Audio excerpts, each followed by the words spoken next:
World of Warcraft has been taken away from us by the Rainbow Mafia, and you know what? I'm so glad that so many people are waking up right now and actually starting to speak against it. I couldn't have been happier. World of Warcraft, baby! Yeah! World of Warcraft! My dog loves World of Warcraft. This used to be World of Warcraft, a game full of conflict and war. It's considered by many the greatest and biggest video game ever made, generating way past $10 billion in its lifetime. But somewhere along its way, it has lost its magic. I was entertained literally every second. In current World of fucking Warcraft, you can get to level 100 by buying it. It's like the game, like you can't even understand. Man, back in the day when Soda Poppin' was right. It's crazy. It's crazy. Imagine paying for leveling up inside of an MMORPG. I always call it out as being the dumbest thing you can ever do. It beats the entire purpose. It's like buying your gear in Path of Exile. Why would you do that? There's no reason to play after you have. What the fuck is happening in the game? For years, the good old company days? behind the game, Yeah. Blizzard, has desperately been trying to recreate the magic that once was, but without much success. Today, they're even afraid to disclose their own subscriber numbers, and the people behind the game wished it wasn't even called Warcraft anymore. Holly, Man, I wish we hadn't stop. called it Warcraft. Sounds kind of intimidating. Which is confusing. Sounds kind of intimidating, huh? Bro, it's just, please, can we just get rid of Holly Longdale? Come on, like, we have given her enough time to destroy the game. Can we give it to someone else so he can destroy it in a different manner? What are we doing here? Why do we think that this lady has any idea of how making our game great again? She didn't even try. What, she worked on EverQuest back in the day? I'm not even sure what she did there. She's clearly not doing anything for World of Warcraft or us. There's our hero, Holly. Well, she's not our hero yet because she didn't bust in the red Power Ranger suit. So, she still need to do that, like she, is notorious to do. But after that, sure. Like, why not? It's so stupid. It's also weird. I don't understand why you keep the same people running down the company to the ground when you're literally losing money. And I mean, yes, Blizzard is technically profitable and they technically make million. They can make so much more. If you just make the right decisions and put balding men in charge, you'll see like a 200% increase at the least. When it's literally a game about war between two factions. Now, how do you go from being recognized as the biggest game in the world to be embarrassed by your own name? I think I found the answer, but it's not as obvious as you might think. And by the end of this video, you'll understand why not even Blizzard can bring it back. In 2004, World of Warcraft took the gaming industry by storm, and it quickly became one of the biggest massive multiplayer online games. I wouldn't talk to them if they don't play WoW. What would get you to stop playing? I don't want to stop. Why would I want to stop? How long are you gonna play for? All night, all week maybe. You don't have to work tomorrow? Work? There's no such thing as work with WoW. People literally spend years of their lives in the game. Man, and some of the closest friendships came from meeting each other online. It's so crazy that I wasn't available at the time, man. I was like, I think at the time where World of Warcraft was at its peak, I was too busy, like, eating crayons. It's crazy, dog. Like, how old was I? It's just insane. Like, sometimes life is cruel like that. And my parents refused to buy me anything online. They would have never paid, definitely not monthly subscription, for me to play more video games. They were trying to actively deter me from playing anything on the PC because, I wasn't really learning anything at school. What a surprise. Mr. Streamer, who tries to make it big out there, wasn't like a perfect grade A student. What a shocker, right? But it's so funny, and at the same time, it is so sad, because I never experienced World of Warcraft as I should have back in the day. And Classic re-release was extremely good for me, and I enjoyed it, and I would remember it until the rest of my days, but it will never be the same. So I'm kind of really hoping to get this with Classic Plus, but I gotta be honest with you, Chief. I don't think Blizzard will pull it off. We met on World of Warcraft. I got him into WoW. I got like 7 of my friends into WoW. How old are you? I'm 28. Ex-girlfriend. Emphasis on the ex. When new expansions came out, People would travel across continents just to wait in line for the midnight release. We're at EB Games in West Hollywood for the release of the Burning Crusade. I come from Mexico just to get Burning Crusade. Now, briefly put, World of Warcraft was a world inhabited by its players. And as you made your character, you naturally also picked the faction that you would belong to, which was a choice at first that didn't really seem like it mattered. But it did. Now imagine that you entered the zone, the Barrens, as a Horde player. You're excited to have hit level 10. You place your first talent point in your talent tree, looking forward to filling out the remaining 50. You're now off to explore the world. But suddenly, an Alliance player marked as Skull appears out of nowhere and just kills you. You press release spirit, only to find yourself having to walk for 10 minutes as a ghost, till you find your body and are able to come back to life. But then, 3 seconds after you come to life, the Alliance player kills you once again.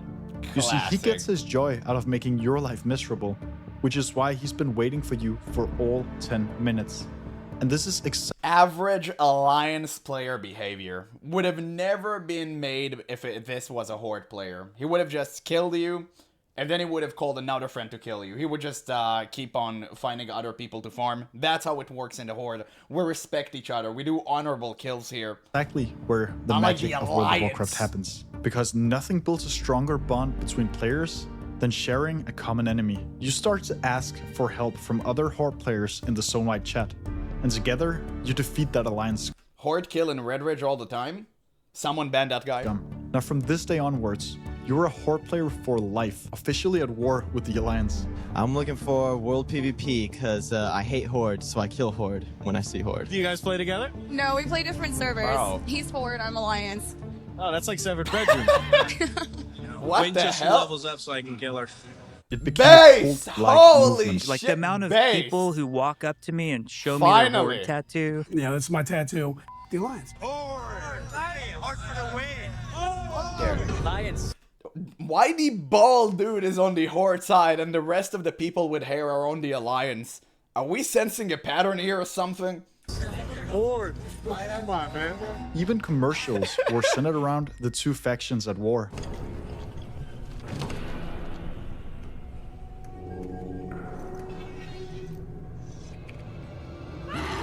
What is that? But the extreme rivalry of the two factions wasn't just something that randomly happened. In fact, it was born from one of the most controversial decisions in the game's development. The world is divided into two warring factions. There's the Horde and the Alliance. And that was a very important, very controversial decision that was made by Alan Adham. Pardo and I came from EverQuest, where we felt like this was a horrible decision Alan was making. You see, in EverQuest, every race would be able to group up and play together. Splitting the world in two was seen as a very bad strategic move. But It was. It was. And it was a mistake, and it was all due to the greed of Alan Adham. And I do really like Alan. I think he's a phenomenal boss for like Blizzard as far as I've heard for them. And he actually took the entire company in such a good direction, but this was a horrifying decision. The Horde versus Alliance didn't really make any sense after Warcraft 3. They should have always been together, and it was just like stupid. It made no sense whatsoever. He just wanted World PvP to make sense, so he decided to take the game in this direction, and it was stupid. It should have never been the case. Alan Adham, one of the Have you played EverQuest? No, I need to one day. founders of Blizzard, had seen something that the others hadn't. He came from more of the dark age of Camelot that was more PvP based. Yeah. And he said the magic of that game was they had 3 factions. He liked the fact that you were instantly on a team. You weren't a loner in the world. Whether you liked it or not, you had people on your side. Alan's a smart guy. The fact that he was fighting so hard for Horde Alliance, we gotta do it. The war between the factions wasn't just a side effect, it was the design. But splitting the world into 2 teams were only half of it, because a rivalry and a war, well, it needs a reason behind it. By the way, this guy cut off the part where Jeff said it was a bad decision. I watched the whole podcast, so he did use a little bit of editing magic here. If you want to watch the full stuff, you'll see that Jeff Kaplan said that it was a bad decision. So it's kind of a disingenuous thing on his part. It's fine. Okay, I get it. Like, he wants to prove his point. Fine. It is what it is. To make you want to fight. And that reason that came from just only one man. Chris Metzen, who was the creative director on World of There he Warcraft, is. and really like Alan Adham, who's one of the founders of Blizzard, calls Chris the heart and soul of Blizzard. It's almost like when you're making a Blizzard game, you're making Chris's imagination. And Chris famously said the lead character of World of Warcraft is the world. You see, World of Warcraft was based off of the game Warcraft, which was a strategy game about two armies at war. And Metzen had been the one writing the war since the very beginning. You know, in Warcraft 1, we had the kingdom of Stormwind and the land of Azeroth, and it was the conflict of that game was pretty much contained within that place. You know, the orcs come through the swamps of Sorrow and, through Elwyn Forest and attack Stormwind. The scope of that conflict was pretty small. As we started talking about Warcraft 2, and the idea of expanding the two armies, the human group became the alliance, with elves and dwarves and gnomes. Reciprocally, the orc group expanded to include forest trolls and ogres and death knights and all sorts of good creepy guys. So a lot of the design decisions with the two armies and kind of expanding them predicated building the world and building it out further. Now, Alan Adam and Chris Metzen both agreed on a very important thing, and that was the game needed both factions and a reason to fight each other, essentially giving birth to the magic of the World of Warcraft. But to Chris, this wasn't just a video game that they were making. It's more than just a video game. It's more than just this project we work on, for long periods of time. It's a vehicle through which we engage with the world, through our community, through the players and the people that love the fiction or the raiders, the PvP players, right?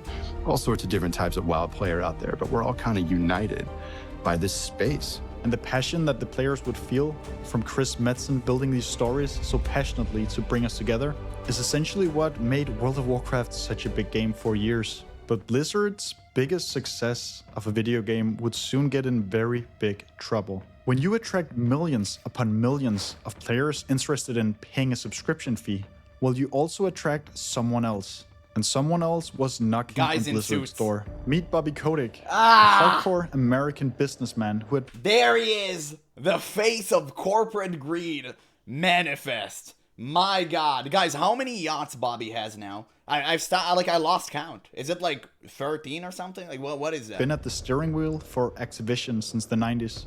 His entire career was built on doing turnarounds of companies near bankruptcy. You know what? I never ran a business that didn't make money. Like, that gets back to the DNA of, I don't know how to do that. After successfully turning the sinking ship of Activision around, he was hungry for more. So he put his target on a studio that could build him an empire, Blizzard Entertainment. The deal he made merged Activision with Blizzard's parent company. And from that, they created a giant called Activision Blizzard, with Bobby Kotick at the steering wheel together with his board. And they I still to this day have not a damn clue of why Blizzard sold out. What was the point? You were making millions. What would the Activision merger have done for you? But to be fair, I think the entire business industry at the time were very, very innocent because it was...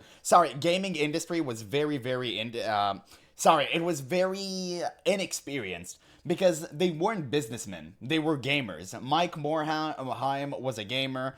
Alan Adham was a gamer. They didn't really know anything about business. They thought maybe it would be a great opportunity to get more money to build even bigger projects, and they did not realize the direction the ship is going to take. I think that's what ended up happening, and nowadays, after we've been scarred by 2 decades of corporate greed, more and more indie companies are starting to pop out like mushrooms in the rain, and we're never going to see the same mistake happening again. only had one thing in mind, and that was making money. Now, the timing was almost too perfect because Blizzard were actually mid-development on what would become the single biggest expansion the World of Warcraft would ever see, growing from all the way up to 12 million subscribers. Do you realize how much money that is? They were nearly making $180 million per month. Now, making money isn't necessarily a bad thing, because Blizzard were already doing so way before Activision entered the image. But when your #1 priority is to be profitable, it shifts the focus from making the World of Warcraft to make money off of the World of Warcraft. And this matters because suddenly the game and the people developing it had metrics and targets to reach, which means that the decision-making wasn't up to Chris Metzen all alone anymore. but rather in the boardroom talking about numbers and targets. Suddenly, the content that was made and released with the patches was more focused on keeping you playing with the daily and weekly chores. But even worse, microtransactions were also introduced. Now, the first purchasable mount, the Celestial Steed, was priced at $25. And according to a former Blizzard developer, it ended up making more money than StarCraft 2 would ever make. And that is the problem.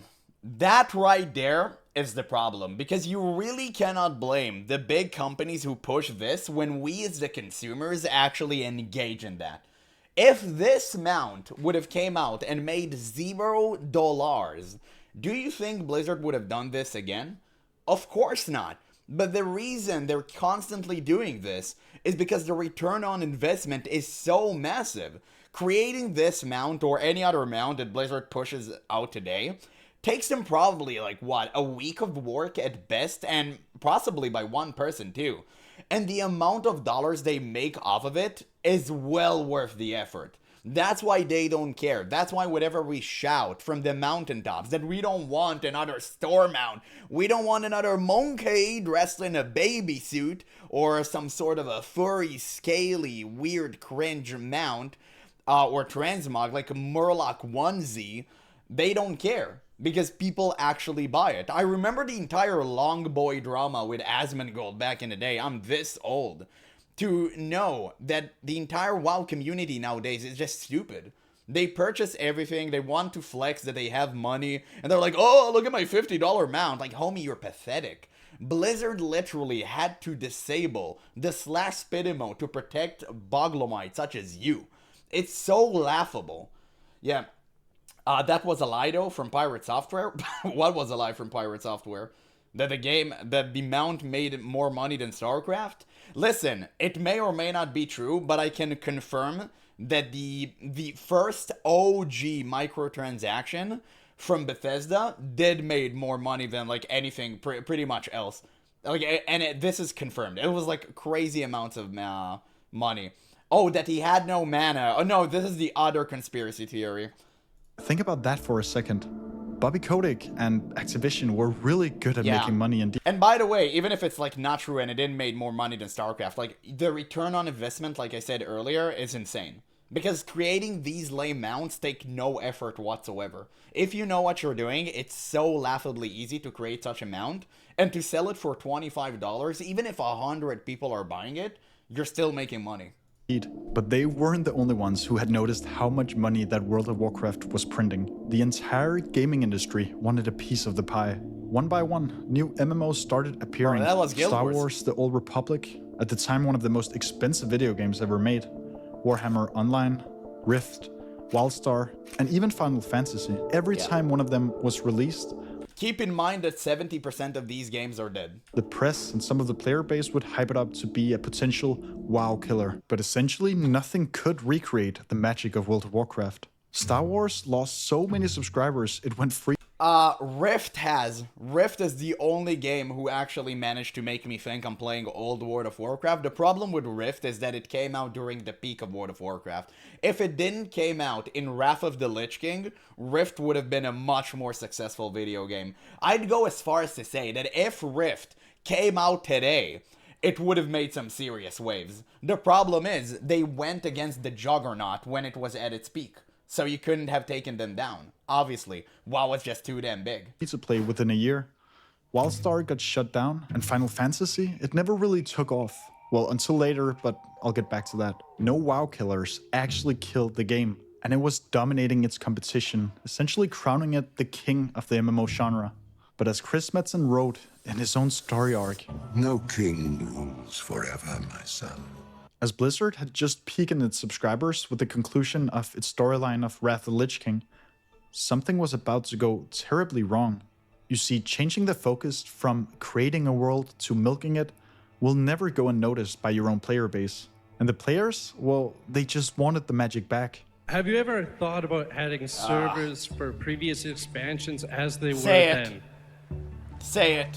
You think you do. In 2013, one very brave soul managed to enter BlizzCon's Q&A and ask the Blizzard team directly if they would ever reintroduce a classic version of the game. But Activision Blizzard, well, they just dismissed his proposal. No. And by the way, you don't want to do that either. You think you do, but you don't. Bro, the arrogance, the sheer hubris on this man. And you know what's the best part about this? That the same person was the one to announce vanilla World of Warcraft coming back. It was such a full circle, and I was gobbling this up. It was so pretentious, man. Like, to say that. Shame on you. Shame on you. But, yeah, didn't Rift and Guild Wars 2 came out around the same time? Yeah, but Guild Wars 2 never tried to be a WoW killer. And that's good. That's what actually saved the game. It didn't directly compete with World of Warcraft, unlike Rift, who literally said in their own trailer, you're not in Azeroth anymore. Rift directly punched at Blizzard and miserably failed. Yeah, he did it milking it. Classic. Essentially breaking the link of trust between the developers and the players. Slowly but surely, the player base's frustration only grew bigger and bigger. You probably heard me do a long rant about why I hate World of Warcraft currently. You can legitimately get to level 100 in a day. A fucking day. I feel like everyone wants to love World of Warcraft so fucking badly, and it's just so hard. It's just this stupid fucking deformed piece of shit. But it wasn't just the players who were struggling with Blizzard's change of focus. On the inside, the very own people who had created the world were starting to struggle as well. By the release of the expansion Mr. Pandaria, Chris Metzen, the heart and the soul of the game, had started showing early signs of disagreeing with the direction of the game and Activision Blizzard. Sure, it's a job. Sure, we got a company to run, we got a product to put out, but that's not the point. He confided in an open interview that one of his greatest fears were to let down the Warcraft fans. He feared that people hated the game that they had made, and he dishonored the brand and the company behind it. He felt like a... That's why you need to put him in charge. That's why I said that Chris Metzen taking the helm on Midnight and the entire World Soul Saga is a good step in the right direction, but it's not remotely close to enough. You need to give this man full operating space where he can do whatever he likes, and I could almost take my life on it. WoW will be great within a year. If you kick out Holly Longdale, our favorite grandmother, and put Chris Metzen in charge, World of Warcraft would instantly become better. And I would stake my life on it. Victim of the split focus within Blizzard to make money. As he described in his own words, falling into a trap and cycle of performance. In 2016, Chris Metzen resigned from his role at Blizzard due to extreme burnout. But he didn't just leave Blizzard and the game behind. He also left the player base behind. You see, they kept releasing expansion upon expansion built to keep its players playing and sell copies. But the subscriber count would just still keep dropping. Eventually, Blizzard just stopped telling us what their subscriber numbers were. But as players had lost all hope for the game, I wonder why. Something had been going down in secret. As these supposedly MMO killers had been appearing left and right to push Warcraft off of its pedestal, it turns out that the actual threat wasn't any of them. 30 hardcore WoW fans who had been playing since the release of the classic game in 2004 had taken it upon their own hands to give the players what they actually wanted. Illegally, they had built a duplicate version of the old game and ran a publicly available server for free called Nostalrius. And the server? Well, it was literally packed with people who had quit Blizzard's version of the game to play the game that had the magic that they fell in love with. In over a year, Nostalrius reached close to 1 million created accounts and over 150,000 active monthly players. Damn. Even the biggest World of Warcraft streamers, such as Sodapuppin, was playing on the Nostalrius servers when he wasn't streaming. Everyone is playing Ascension right now, by the way. In case you think they don't, they do, and they actively say it nowadays, which is crazy. Because you would have never said that you played a private server openly back in the day. Nowadays, people don't give a shit. Like, they don't care. Obviously, we're not streaming it because we can't. It's against TOS. But everyone is playing Ascension, and everyone played Turtle WoW. That's why Blizzard had to take them down. So, it actively took away players from Blizzard. Wait, I would hope he had some input on Classic Plus. Who, Chris Metzen? Yeah, I think he would have, but the guy who's working on Classic is actually a good one. He'd work on good stuff in the past, and he does take feedback to heart, and he does comment on like tweets and YouTube videos. So I would like to know if it's like, I would like to believe that he's doing a great work, but we can never really tell. It's funny how that you don't want Classic statement was so wrong. You just Google WoW numbers. It's like 500k daily logins versus 2k retail. Really? I've never checked the numbers. If that is true, it's insane. But yeah, I wouldn't be surprised. Like, retail is clearly being funded by bots and whales. You don't really even need to watch like statistics and graph for it. Just play the game. If you go to Midnight right now and go to Silvermoon, it's either empty or filled with bots. Nobody cares about the game anymore. And people dare tell you that the game is popping off with like 9 million players daily or something. It's so stupid. How can you believe that? Of course Blizzard inflates their numbers with bots because each bot is a paying customer. So they don't care. That's the same reason for why they don't take them down, even though it's so easy. TurtleWow did it. A private server did a better job than Blizzard, completely annihilating the botting within. And Blizzard can do it? No, of course they can. They just don't want to. Ultimately showing to Blizzard that the real threat to World of Warcraft was its own former self. But because this was an illegally built server and Blizzard owned the IP, they just without much hesitation sent a cease and desist to shut down the server, which meant that once again, the players were very discouraged and felt more frustrated than ever. They literally ran it for just the love of the game, as JonTron puts it. And you literally went out of your way and you got them shut down. It was your game. That was so good. But then something incredible happened. Every single serious gamer played World of Warcraft at least once in their life. Blizzard would make a ton of money. So many people would come back if these servers were made and released. To convince Blizzard to finally listen, the players had realized. By the way, his statement is only true if you weren't poor like me. They needed to do the market research for Blizzard, showing the potential money that they could make off of re-releasing the classic game. And a petition was made. And it got signed by 280,000 people. It even got featured on BBC. Now, former WoW lead Mark Kern, he personally carried close to 10,000 of its pages into the official Blizzard HQ. And the Nostalrius team actually reached out to Blizzard to offer their help, saying that they would come on board to build the game with them. So Blizzard invited them in, and they met. But it was never disclosed what was said at the meeting, which to the players made it even worse when Blizzard afterwards just decided to say nothing. For a year and a half, nothing. Until November 3rd, 2017. I want to take a minute. What? Wait, what? 2017? Man, how old am I? What the hell? Oh my god. Wait, it's been almost a decade? What the fuck? Dog, I'm too old for this. Oh my god, that was such a reality check. Jesus. Wasn't 2017 like 3 years ago? I want to talk about ice cream. What? No. Immediately realization hit him. Ice cream is one of my favorite desserts. But I understand that for some of you, no way. Your favorite flavor is vanilla. No way. Vanilla? Fuck. The dwarf. Holy fuck. Oh, Jesus. Well, in case you guys didn't notice, did you see they announced classic service? We're doing wow, it. wait. We were gonna do that. They got Asmongold out of the house? Wow. I didn't even remember it was this big. Damn.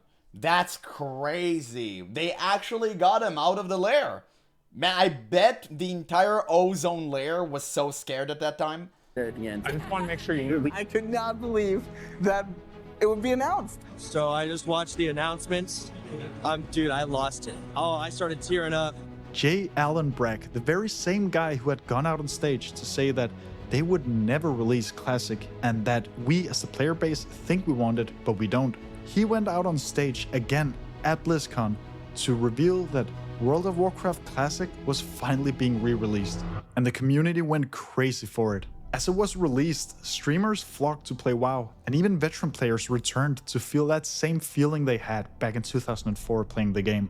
It broke the launch day Twitch records, with 1.1 million viewers on release day, and Blizzard finally saw their subscriber count just go up, as it was, according to their own financial statements, the biggest quarterly subscription increase they had ever seen. There's just one massive problem with re-releasing an old game. You see, it was living on borrowed time. No matter how you looked at it, it is still a re-release of an old game. And come the final patch of that game, Blizzard didn't have its soul at the steering wheel, Chris Metzen, which meant that when players were still actively playing the classic game, the decision for where to go with World of Warcraft Classic had to be made by someone else. Now enter Holly Longdale, the brought-in lead for Classic. You see, Holly had came directly from EverQuest, the same game that the original developers of WoW had taken inspiration from, which sparked a hope in the community. But the thing is just that her...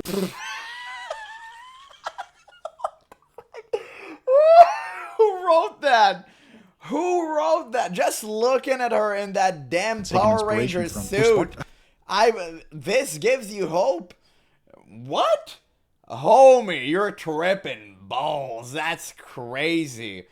If this is the face of hope, then I'm hopeless, son. Hope in the community. I've given up. But the thing is just that her role at EverQuest wasn't connected to building an immersive world. It was something else. You see, under her decade-long tenure at EverQuest, she was in charge of re-releasing old versions of the game almost annually, each time with some added twist or a quality of life improvement, all to recycle old content and sell copies. Which is why when she joined Blizzard, Activision Blizzard went on to let Holly do what Holly does best. And that's when they announced that they would re-release the Burning Crusade Classic, just with extra vanity items to pay for and a copy to buy. Even seasonal servers, like they had done with EverQuest, came to life in World of Warcraft, constantly giving the player base hope that this would be a fresh version built on the old game that had so much magic that made it great. Eventually, of course, the disconnection to their player base caught up to Blizzard and to Holly, because while they kept re-releasing old content, while never really making meaningful updates to the game, the players had caught eye on something else. A WoW killer from the past that had come back to haunt the future of what WoW was. Final Fantasy XIV, yeah. A game that had initially failed, had remade their own game, and it was full of soul, as the creator behind it was a hardcore MMO player himself. Final Fantasy offered... Not only that, Yoshi P literally forced his employees to play World of Warcraft and raid there to get more insight about how to develop a great MMO. So he wasn't only a great leader, he was a pioneer and a visionary. He's truly one of the best people amongst the gaming industry, even though I heard Dawntrail was doing really poorly. Apparently it set the stage for Evercold, that is the new expansion. I might have to go back to FF14, I'm not gonna lie. I've played it, I enjoyed it, it's insane. I do need to finish up Endwalker, even though I know the lore and stuff. We might just do that. I don't really know. Depends on how good the new expansion will be. The WoW players, a game that was built for gamers by gamers, like World of Warcraft once had been. And this caused a mass exodus from World of Warcraft by both players and huge streamers. But here's the sad truth. Because whenever Blizzard lost its players to a game like Final Fantasy or a private server like Nostalrius, they were literally being told the same thing. We don't want new. We want what was lost. Now, either Blizzard just couldn't hear it or actively chose to ignore it, because they were still trapped between the split focus of hitting quotas and keeping the players happy. But now there was a sale to Microsoft on the table, which meant that of course the numbers had to look good no matter what. So instead of rebuilding the world, they essentially just doubled down on the strategy of chopping down World of Warcraft Classic into several different versions of the old game. Seasons of Mastery, Seasons of Discovery, Hardcore, and Era. Each one spiked and then faded a little faster than the last. And selling game copies built on a feeling of nostalgia won't last forever. They had taken a mirror of what once used to be World of Warcraft and just shattered into different pieces. Evil cannot create. It can only corrupt that whose good forces have made. That is it. You're seeing it right in front of your eyes. Blizzard are literally incapable of making a good thing out of their IP. That's why they're constantly dissecting the same old garbage over and over again. And all we get is rehashed content. Because they literally cannot make anything good. They're like just the Sauron. They're literally Sauron. So it's like Blizzard headquarters is the eye or something. And whenever it looks at you, you instantly get teleported to the Cosby Suite. I still need to figure that part out, but for the most part, I'm pretty sure they're this people. Hoping that the players wouldn't realize it is literally the same glass. And the man who said, yeah, Ref Classic was huge, don't know what this guy's talking about. It was huge, but again, it constantly spikes and it goes down, right? Because people already played it. It was huge. Obviously, whenever you're going to release a good game again, people are going to be like, oh, okay, yeah, it's a good game. They're going to play it. But this time, it's not going to be for longer. They're just going to have their fill and quit because they already know what's up.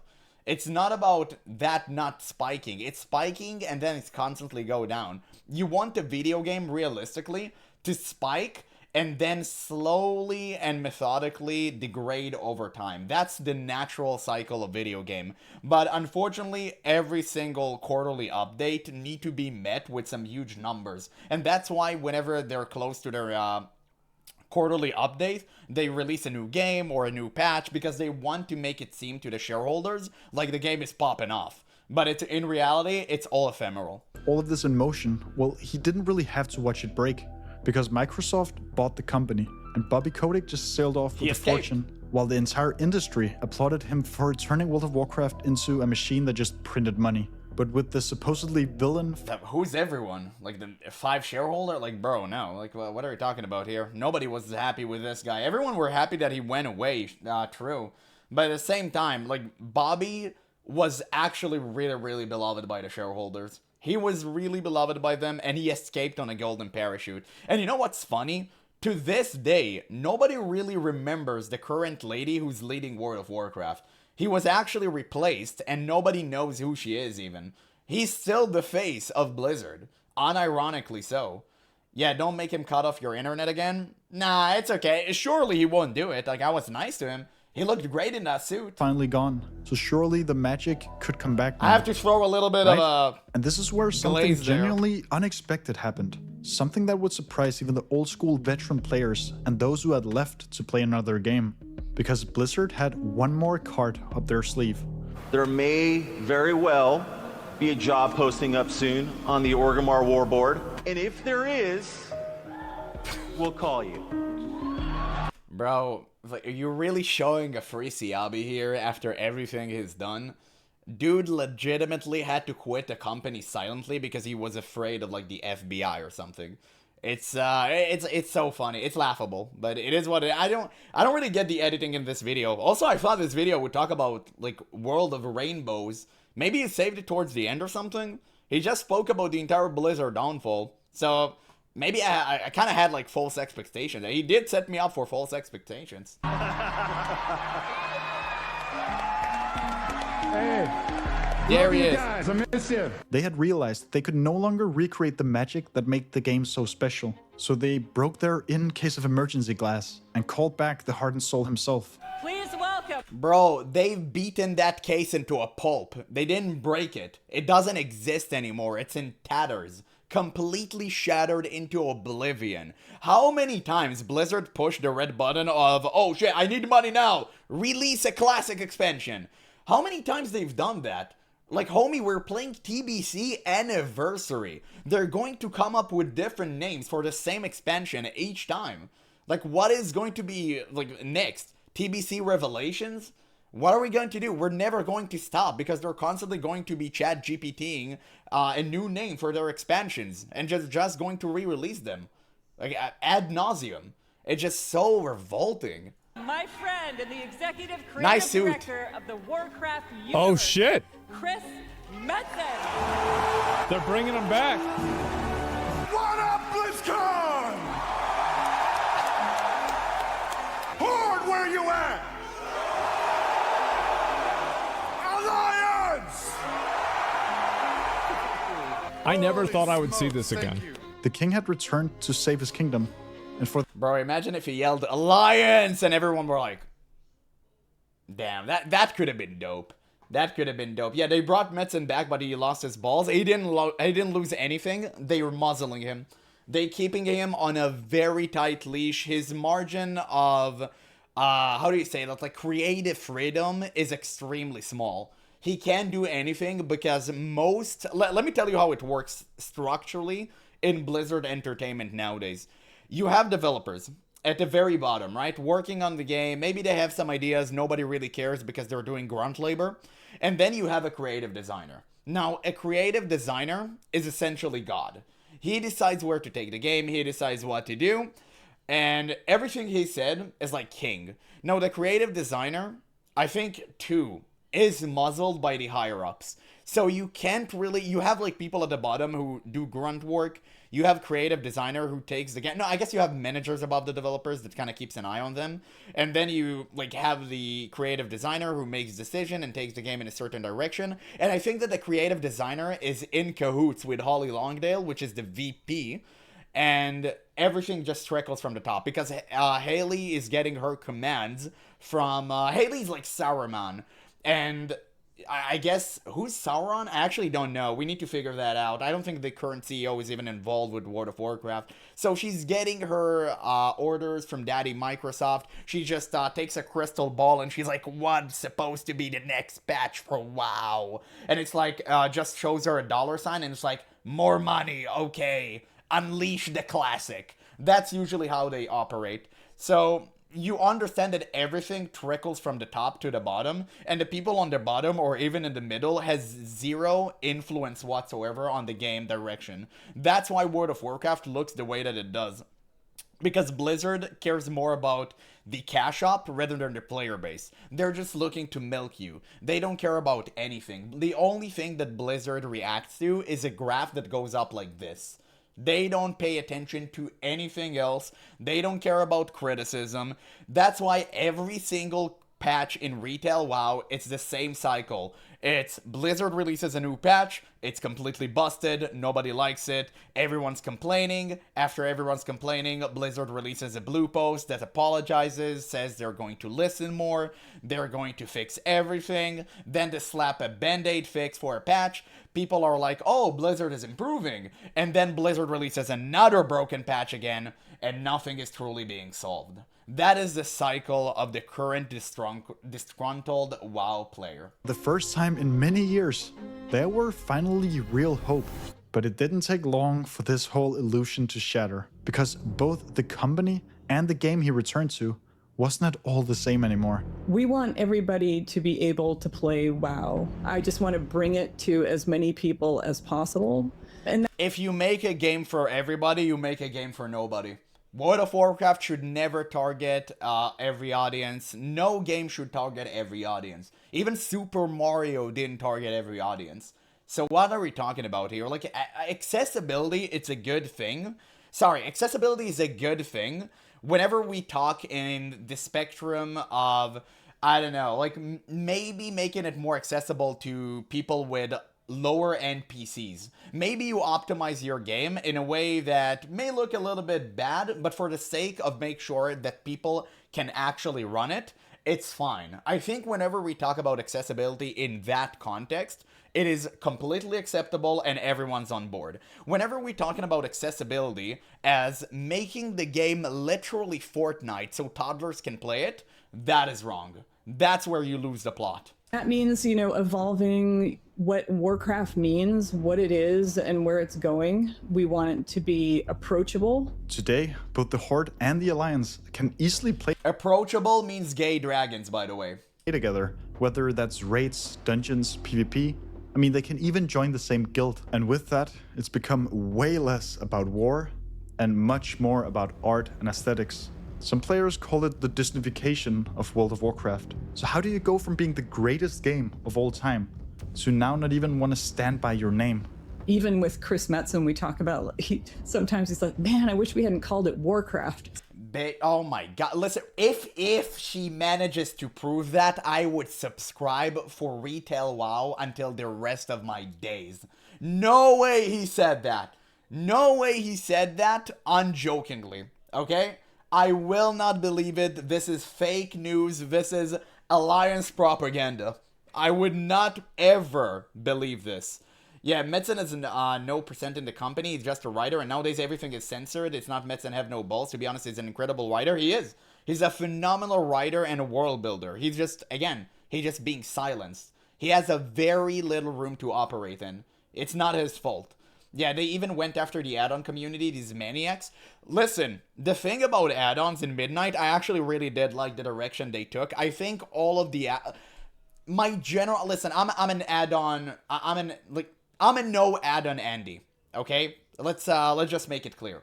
I think no video game, especially MMORPGs, should have any external system or program you need to use to play the game. I truly believe that whenever you log into an MMORPG, your mind should only be occupied with what on your screen at the moment, and which systems you have inside of the game. You shouldn't look out for Wowhead for information. You shouldn't be looking at CurseForge for add-ons. Everything you need should already be baked inside of the video game. Now, they did kind of went and do that in Midnight, but they did it on a very, very poor level. They did a subpar job, and that's why people are mad, because they want details. They don't want Blizzard crappy damage meter. They want the good stuff. They're missing a lot of the key stuff that people enjoyed about the old add-on. And that's the real problem. It's not that Blizzard didn't do something the community needed or liked. It's the fact that they did a poor job at it. Sounds kind of intimidating. Did you catch it? Because this isn't according to Holly, her own words. This is actually something Chris has said, that he wished they didn't call it He didn't say Warcraft. it. Chris Metzen has entirely changed his perspective on the story that he's writing, meaning that it's no longer supporting the core concept of what made WoW so good, which is war and conflict between the two factions. And the reason why they don't even want to call it Warcraft anymore is because that the name itself is actually a promise, Warcraft. And the people who are designing the world now, well, they don't want to keep that promise anymore, because the promise was made by an entirely different group of people. If you take out the war, well, all that's really left is just scenery. But of course, in today's day and age, for Blizzard to split the player base in half, make sure that they can't even talk to each other, and let strangers in the Barrens ruin each other's evening on purpose, that idea dies within 5 minutes in any design meeting today. We even heard Jeff say that back then it was a controversial decision, but Alan believed in it so much that they just had to go forward with it. But at Blizzard, there's not really anyone left to fight for the war. Clearly, not even Metzen. And that is why that there will never be another World of Warcraft. Damn, that's crazy. That's crazy. By the way, nice bait title. He actually completely baited me with this one. Nah, he got me. I thought this video was going to talk about how the Rainbow Mafia hijacked the game, but I guess that's what you're getting whenever you don't pre-watch videos, right? I just watched it because I thought the title was nice. I got baited. I'm sorry, boys. I got hard baited here. But at the same time, it was still a pretty decent video. I mean, clearly he's doing a little bit of manipulative editing to make his point come across as clearer. It's fine. I think it is what it is. That's how you play the game. But yeah, I mean, what else can I say, man? It's just completely sad to see how World of Warcraft has deteriorated to a level where it's just unplayable. You have 6 different versions of the game, and people don't want to play any of it. I think Joker literally talked about it, 2 days ago or something? A couple of days ago. It's crazy. Nobody wants to play the game anymore. It just go woke, go broke. Well, unfortunately, they're not broke. They're making money. They're making millions. That's the problem. And it's the same with Diablo. Remember how everyone spoke about boycotting Diablo Immortal? Calling it Diablo Immoral? Like, don't you guys have phones? Bro, the game made like $500 million in its first year. What can you do? Some people, some literal weirdos, nerds with crypto money are gobbling this up. And they're screwing us all in the process. And there's nothing you can do about it because cash is king in today's world and nobody has integrity anymore.